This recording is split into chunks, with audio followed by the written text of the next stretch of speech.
Hello everybody, welcome back to the channel. It's Coach Fury here, and today we're going to be continuing our series of Draft Day Sports Pro Basketball simulations, but not following a team, not general managing, not coaching. We are continuing our What If series, and this is the series that we've been running on the channel now for a little while, where we take different points of history in the NBA and we simply say, well, what if that scenario didn't happen? What if that player didn't get injured? What if that trade actually did happen?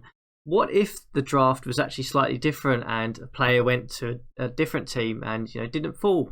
But we're carrying that on today, and today we're going to be looking at slightly different, a bit more of a modern era kind of feel. In this one, we're going to be looking at the LA Lakers and simply asking the very basic question of, what if Steve Nash had not had all those injury problems when he joined the LA Lakers, and didn't necessarily fall down from the peak of his career into what was a tough period of the remainder of his twilight years really? And what if Steve Nash, Kobe Bryant, Dwight Howard and Paul Gasol had all stayed together, not had any issues there, no injury problems? What would have happened? Could this Lakers team have actually gone on and become another possible Lakers dynasty? Could they have won a couple of championships?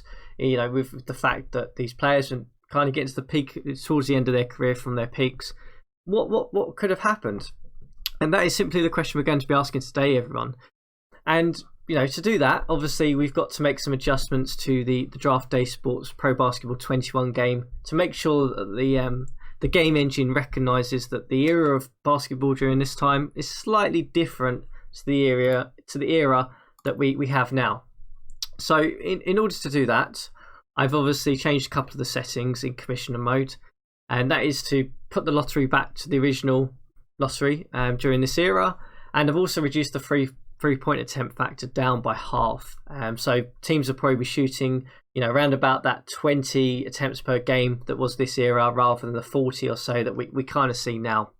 I've not adjusted the pace. That's perfectly fine, I think. So what will happen? Let's have a look. Before we dive in and we go through the season, it's worth just probably pointing out that obviously during this What If series, I don't actually general manage or coach the teams. We literally just run the simulation. We're in the fate of Draft Day Sports Pro Basketball, and we see what happens. But before we go and we sim through the season and we get to the playoffs and we have a look at that, let's just take a little look at the main guys on this team, really. For those of you who remember this Lakers team, obviously, first thing up was Steve Nash, who was acquired in that trade. Obviously at this stage, he's 38 years old. He's completely in the twilight of his career. In real life, obviously, he had lots of injury problems at this time and never really was able to bring that renaissance period to his career to really help the Lakers, unfortunately. But, looking at the stats here, he's still a very, very solid point guard. He's not an elite point guard anymore, but, he's still a great shooter, a really good ball handler. He's never had that defensive ability, but his court IQ is still there. He's still a really intelligent player. So he should be, in theory, if he doesn't have the same injury problems, he should be a really good point guard for this team. As you can see, his durability is tough, so we're not hopefully expecting the injury problems that he has had historically. Then obviously the main guy on this Lakers team, Kobe Bryant. Again, towards the back end of his career at 34 years old, but he still is, a fantastic scorer. Still is a fantastic player, really good shooting guard. He's going to get points for this team. There's no doubt about that, and he can do a bit of the defensive side as well if needed. We've then got probably next up Dwight Howard. Was probably the only player on this team who was really entering the peak of his career, you could argue, at this time. Great defensive player. Obviously doesn't have any sort of outside range ability. He's a traditional power center, really. He's going to defend well. He's going to block shots. He's going to grab rebounds. He's going to just dominate inside the paint, and that's kind of what was expected of him. And then we've obviously still got the likes of Paul Gasol, who's still around. Still very good player on both sides of the court. Got a bit of range. It's going to be interesting to see. Personally, we'll have a look at that in a minute. How the AI actually runs this team. For me, I'd put Paul Gasol in at power forward, Dwight Howard in at centre. Then obviously we've got the likes of Metta World Peace, who's still an okay player. He's not really got the elite defensive ability that he had in his prime, but he's still a good shooter, probably playing a small forward. Then you've got Kobe Bryant and obviously Steve Nash. And then we've got sort of the likes of, Steve Blake sort of backing up minutes, Earl Clark, Antoine Jameson, I think at this point was, well past the peak of his career, but he was still around. And then a young Jordan Hill, who's just sort of coming through from his rookie contract ending. So, this Lakers team on paper, in my opinion, has the ability to, providing that they don't have the Steve Nash injury problems, providing it stays together, to be a championship contender. And let's have a quick look at the depth chart and see how it looks. So yeah, as we said, they've put in Pau Gasol as a power forward, Dwight Howard in at centre, Jameson kind of providing support minutes with Hill, Clark, and of course Meeks as well, we didn't comment on last time. So pretty much as expected, Kobe Bryant's going to play a lot of minutes, Pau Gasol's going to play a lot of minutes, Dwight Howard's going to play a lot of minutes. Steve Nash is playing a little bit less minutes, but I'm guessing just because of age and things. So that's how it looks. Let's have a quick final look before we start the season at the season preview, just to see where the game has actually registered the Lakers at, and we'll have a little look. And yeah, okay, pretty much as expected, they are the #1 favourite in the Western Conference.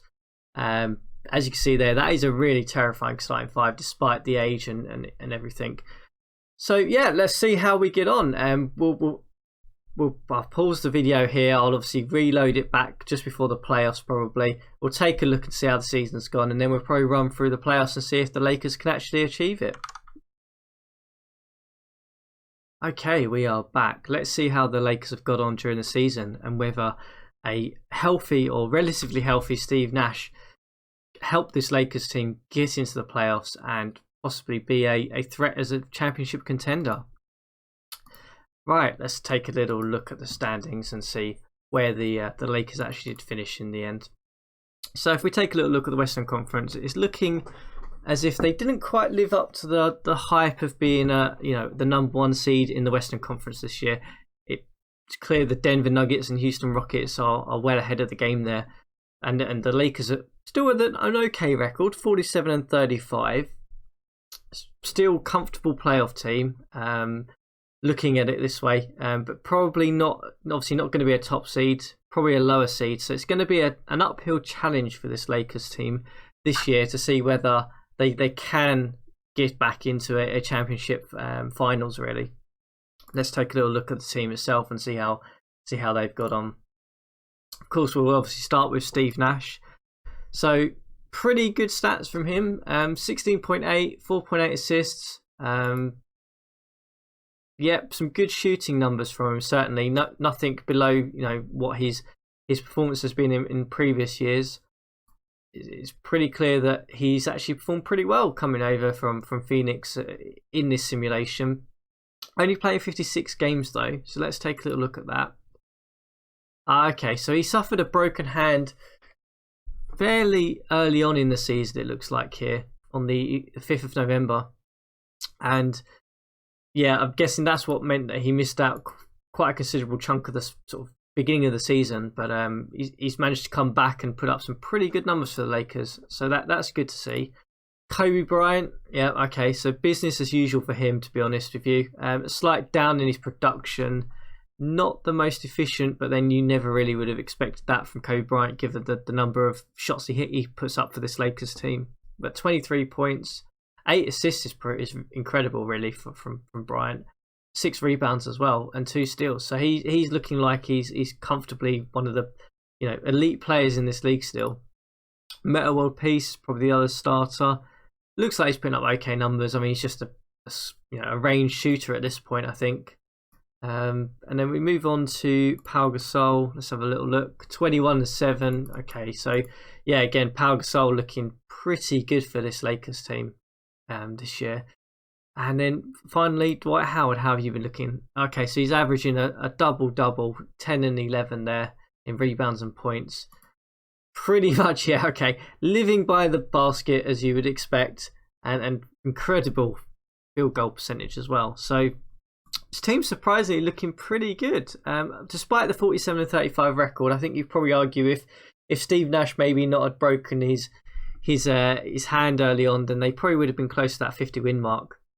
So, moment of truth, really. The Lakers obviously made the playoffs in this what-if scenario. Steve Nash, Kobe Bryant, Metta World Peace, Dwight Howard, Paul Gasol, you guys are all healthy. Let's see whether the Lakers can get through in the playoffs and take the championship for this season. So in the playoffs itself, they are up against the OKC Thunder, which I believe is the OKC Thunder that still has the likes of Durant and co.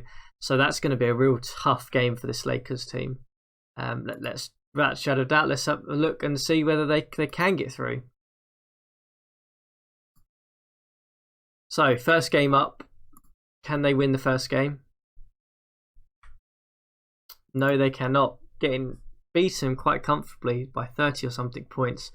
Yeah, I mean that. Oh wow, okay. The Thunder also traded for Ginobili. That's interesting. But yeah, Westbrook pretty much leading the line with Durant and Ibaka. So it's going to be a tough one. I mean, it's kind of interesting because you've got Westbrook, Durant, Ibaka against Nash, Bryant, and Howard really, or Pau Gasol still.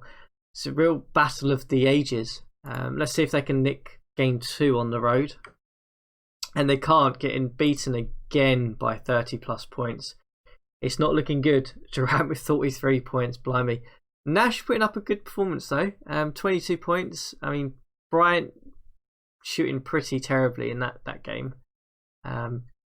Yeah, okay. So it's all going to be down whether they can hold home advantage in game 3 really, as to whether they can survive this series or not. So game 3, let's take a look. And they can't. OKC are looking like they're going to sweep the Lakers at this point. Durant just 42 points again. Oh my goodness. And it looks like, I'm guessing, looking by that Kobe Bryant has also got injured. Yeah, a mild concussion. He's out for 5 days, which I think means he's going to miss the really important game 4. And the Lakers are 3-0 down. Can they hold on and get Bryant back for a game 5 at least? And they can't. The Lakers have been completely swept by the Thunder here. Durant with 33 points. Oh dear. Well, I think that says it all really. You could have Steve Nash healthy, but if you have Kobe Bryant out with a mild concussion, then you're not going to go very far as a Lakers team. So I think in this aspect, let's take a little look at the contracts. We've got Kobe Bryant expiring, Steve Nash expiring. I don't think there's much point in carrying on with this one. Whether they will stay, whether Steve Nash would actually retire at this point, I don't know. But it's pretty clear that in this what-if question, what if Steve Nash had remained healthy? Could this Lakers team have won a championship?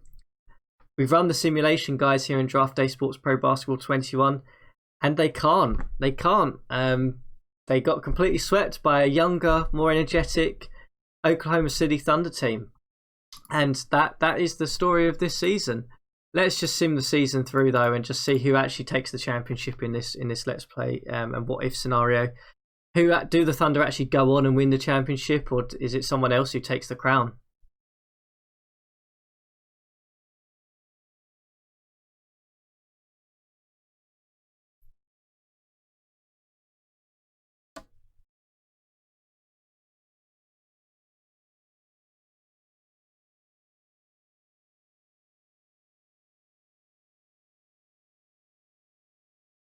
So it's a Toronto OKC final, it looks like. I can't keep track of what the score is, but let's have a little look.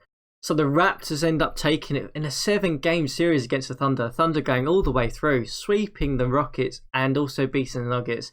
But that Toronto's Raptors team came up trumps in the end in this what if scenario. But yeah, there we go, guys. The Lakers couldn't do it. They couldn't get back to a championship with Steve Nash being healthy. Just shows that, as players are aging, even in the simulation, it accurately reflects the fact that, yep, Steve Nash might be healthy, but if you lose Kobe Bryant, then that's always a difficult scenario. I hope you enjoyed this little what-if scenario. We'll obviously be back with future ones and probably back with other Let's Plays on Draft Day Sports Pro Basketball 21. if you've enjoyed the episode, hit the thumbs up, hit the subscribe button so you get notifications of when my videos go live. And we'll certainly be back with more questions, more Let's Plays. Who knows what's going to be the next one?